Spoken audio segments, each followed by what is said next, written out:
My name is Patrick Ho. I'm a senior artist. I'm responsible for concept art, modeling, and texturing. Today we're doing a concept paint-over for the player respawn tube for PlanetSide 2. The player respawn tube is where players are rematerialized after confirmed KIA status through the use of nanite rebirthing technology. Cool stuff.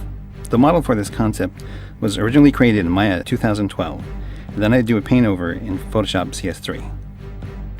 I start with a rough sketch over the surface of the model, and I'm thinking about surface details that aren't only aesthetically pleasing, but also serve as a purpose or function that support what this machine is and does. Once I have something I like, I screen back the rough drawing and go back over it with clean line art on another layer, and solidify the designs. I usually work in multiple layers. The groundwork we put into the original PlanetSide established the foundation for much of the look and feel of PlanetSide 2. There's usually a lot of back and forth cleaning up things. The look for the player respawn tube in PlanetSide 2 is going to reflect a lot of what's going on with similar design elements that this respawn tube will be placed in.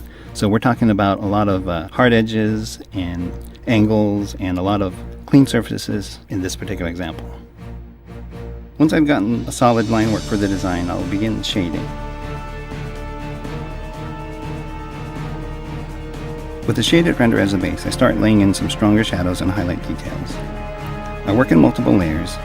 I like to use a combination of the airbrush tool, gradient tool, and line tool. I'm working in grayscale at the moment, but we'll add color later. The shaded render serves as a base for the light and shadows, and the vector render is used as an easier and faster way to maintain certain details, as well as make quick selections in Photoshop. The line art also serves another purpose. It'll serve as shadow areas for a lot of the detailed paneling that goes into the player respawn tube. You'll see that I'm also adding highlights with the pen tool that'll give a lot of that paneling pop and dimension. For the most part, we're given a fair amount of liberties when we're doing concepts. After laying in most of the detailed shading, I start to add various textures to add extra surface details. These help describe what the object is made out of, such as the metal grating and the brushed metal, etc. Some of the textures I already have, while others I have to make from scratch. The textures need to be moved and tweaked so that they fit the angle of the corresponding surfaces appropriately. In the end, I'll use a variety of layer filters in Photoshop to blend the textures with the shading underneath. PlanetSide 2, obviously it's the next generation, so we want things to be more elaborate and more high-tech. So we're looking at greater details, higher res textures, a lot of layering with a lot of extra effects. In this instance, I'm adding some details to the side that kind of represent an area that might be moving. So we're going to add some gear-like details. As a concept artist, it's always cool to see your creations come to life.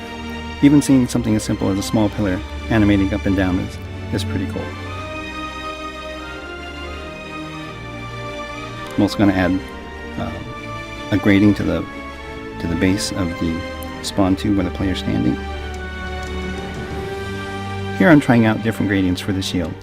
They're grayscale at the moment, but we'll be adding color to finalize the effect.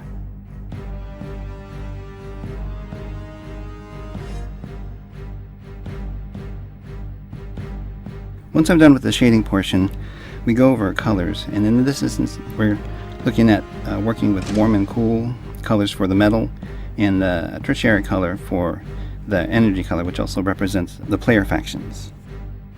For PlanetSide 2, we took the origins of the factions, buildings, and environments and reimagined them with today's technology. The details on the shield will also be referenced for our effects team.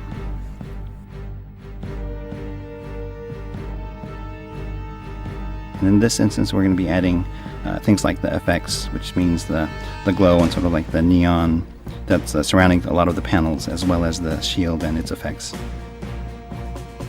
The shield and the neon highlights are blue at the moment, but the color will change depending on which faction is actually in possession of the respawn tube in-game.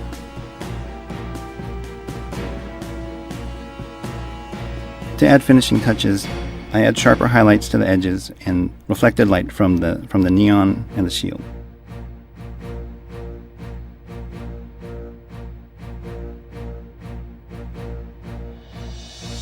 Once the main concept is finished, I usually drop in a shadow to ground the object and a background color for presentation.